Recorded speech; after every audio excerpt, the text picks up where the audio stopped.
So let's move on to culture. One of the big parts of Trump's campaign was talking about political correctness. So Kyle, I want to get your thoughts on this. After a few years, how are we doing on that issue? Where do you draw the line? And generally, how do you think our political climate has improved or gotten worse since that time? I mean, honestly, this kind of bores me, this topic, because it's like, okay, whatever, political correctness. I think I'm relatively politically incorrect. I say things that piss people off all the time. I mean, it is what it is. But my problem with the right is that oftentimes they take this term of political correctness, and what they really want to do is use that as an excuse to say things that are factually incorrect. So when Donald Trump goes out there and he says, for example, like he did on the campaign trail, that we need a total and complete shutdown of Muslims coming into this country, that's not politically incorrect. That's just incorrect. You're just a dick, because there's like 1 billion people who are Muslims, and they're not all guilty for the sins of Al-Qaeda. So yeah, that's my take on it. I think I'm politically incorrect myself, but I think that oftentimes people on the right use it to get away with saying things that are just factually incorrect. Charlie. So I guess the question is, are we more or less politically? I mean, look, it depends on where you live in the country. I mean, in California, it's perfectly fine to border jump or line cut to come into our country, but if you misgender someone, you could face prison time in California. So that's totally not true. It is. The law is on the books. There is a law on the books that if you're an employee of the state government of California, which overrides any state law. If you misgender someone as an employee of the state of California intentionally, you could potentially go to prison for workplace harassment. That is speech police. This is hyperbolic nonsense. We have the First Amendment, and that's the supreme law of the land. Opinion. You're not entitled to your own facts. I visit college campuses all the time. A lot of what you say is perfect. You're so oppressed, bro. Go wear a diaper again. I visit college campuses all the time, and I'll tell you, Kyle, if you saw, and I think if you're intellectually honest, you'll agree with this, that the speech police that happens all across the country, where it's telling people that they can't say certain things, where they're cracking down on saying America's the greatest country in the history of the world, I have to say that these are the types of things that should be really concerning. And there is a death of free speech in this country, and people like Bill Maher really respect that and understand that. I agree with that too. And that stems from political correctness, right? That comes from the speech police, but you're really only seeing it on one side. No, that's not true at all. I believe in free speech, which is why I think Colin Kaepernick should be in the NFL right now. Well, Colin Kaepernick was never fired from the NFL because he decided to kneel during the national anthem. He's not in the NFL because he's a horrible quarterback.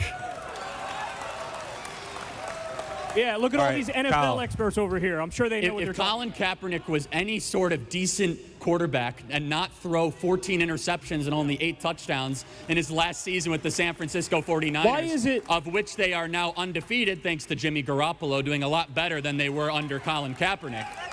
Kyle, this is very interesting. Do I believe that Colin Kaepernick had a right to be a fool and kneel during the national anthem? Absolutely. Being civilly disobedient is a right. But you know what? I also have a right to call him unpatriotic and disrespectful for kneeling during the national anthem. You know what? While it is paid as a try to tribute to our veterans. Excuse me. Why is it that when left-wing people protest and when they dissent, all of a sudden it's unpatriotic and you hate America? Why can't it just be, no, these are my ideas and I think these would fix the country, even if you don't agree? See, I'm willing to grant you that whatever you say, you actually are saying it because you want to fix the country. But why is it that you don't give lefties that respect? All of a sudden when there's somebody on the left, you think, oh no, it's because you hate America. That's why you're saying X, Y, and Z. So before we get to Charlie Kirk's response, let me take a stab at that Kyle KULINSKI. All right, bruh? All right, dude?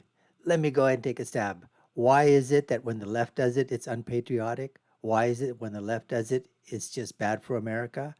How come we don't do the same thing when people on the right have ideas?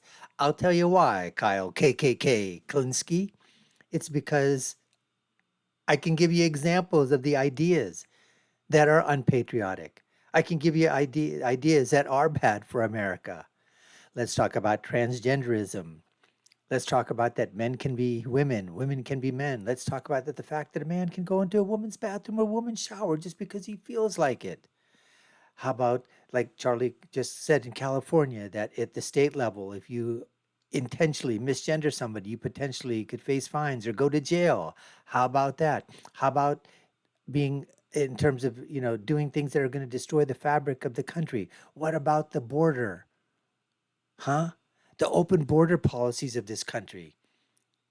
Now, you can say that has nothing to do with patriotism. Okay, fine, but it has to do with the safety and concerns of the United States of America. I could go on and on and on. Colin Kaepernick, like Charlie Kirk says, he wants to kneel on the flag. You know what? Free country, freedom to protest, freedom to do whatever the heck you want, as long as it's peaceful, fine.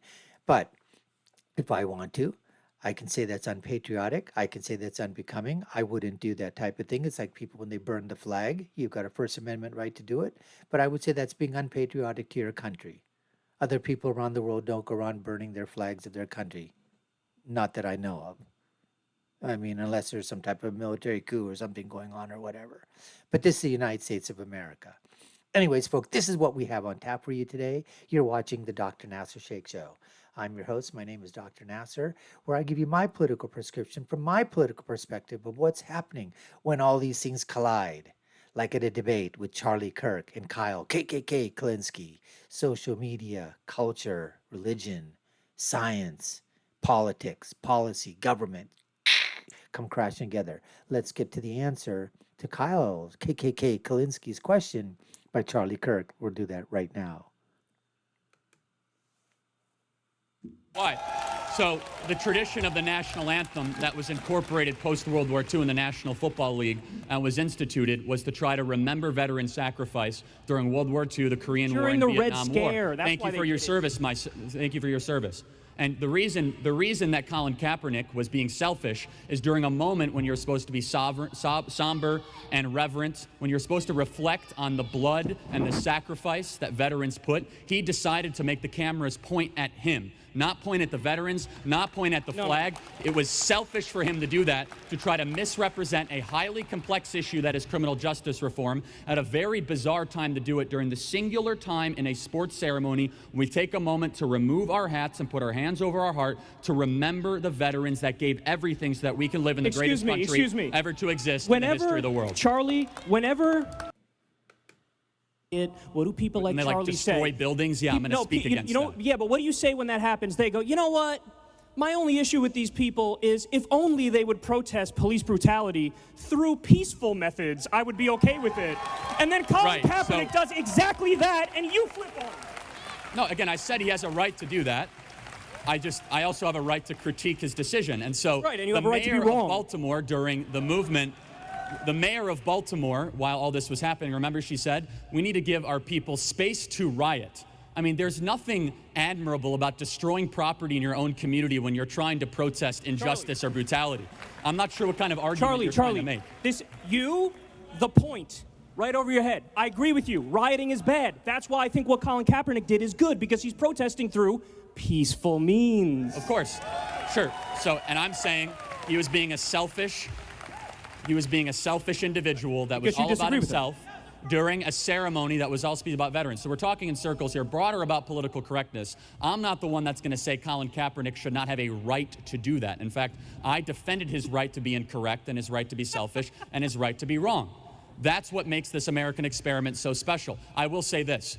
And the rise of political correctness and the rise of division in this country, you only see political violence predominantly on one side, and that is Antifa. Oh, you do not see Trump supporters wearing Make America Great Again hats, waiting outside of Bernie Sanders rallies, punching them in the face. You do not see people wearing MAGA hats, assaulting gay journalists in the streets of Portland where no people are arrested. You do not see people wearing nationalist MAGA hats, punching terrorism, left-wing people in the face.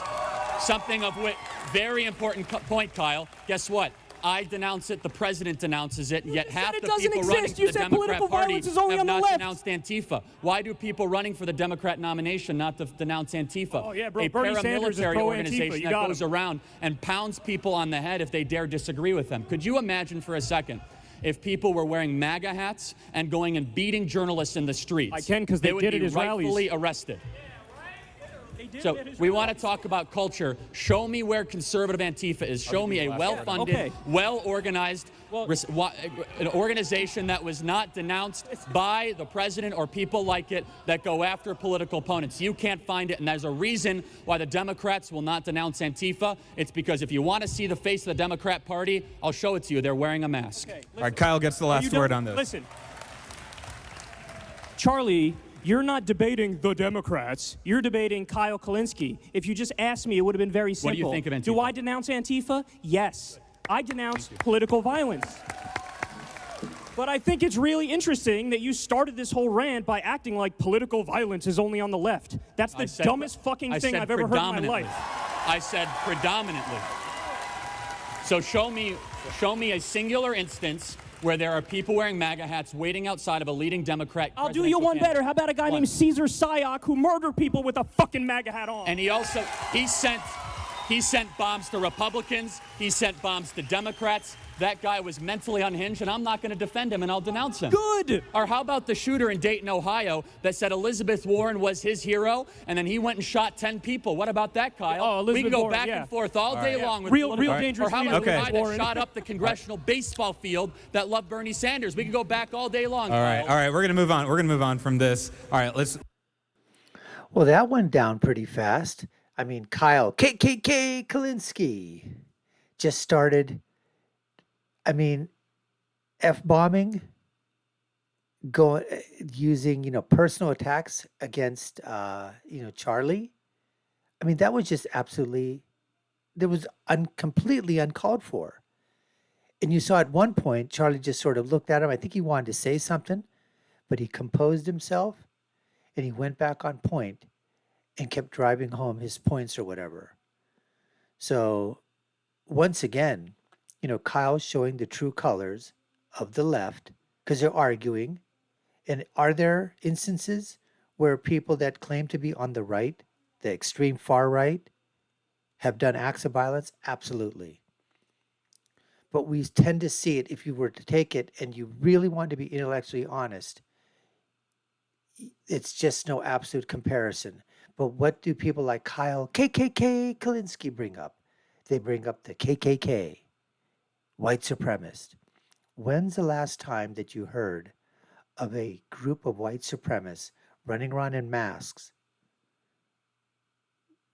perpetrating violence on people outside a building, outside a rally that happened, a rally for Bernie Sanders or a Democrat rally, or something that people are doing on the left, and you see the white supremacists out there in force? It's never there, folks. It's never there. There is no right side Antifa. And these are not anti-fascists. They've coined a very nice word. The Democrats use linguistic lingo very well. They use modifiers very well. Antifa has nothing to do with anti-fascism. It has everything to do with fascism. Usually how you do this, you take a look at what the Democrats say, you look at it and you turn it inwards, and then you know exactly what the Democrats are doing and saying and talking about. Because what they are putting out there is projecting from what they themselves do onto what others that don't do it, but they want you to think they're doing it. Anyways, folks, we appreciate you taking the time to watch. You've been watching the Dr. Nasir Shaikh Show. I've been your host, Dr. Nasir. If you haven't done so already and you like our content, hit that subscription button, like, share, and follow us. You all know what to do. Take a look at our other video links above and below. My final thought, as always, when you're right, you're right. And when you're left, well, you're just like Kyle, KKK Kulinski. You're just an idiot and you're wrong. Until next time, folks, take care and stay safe.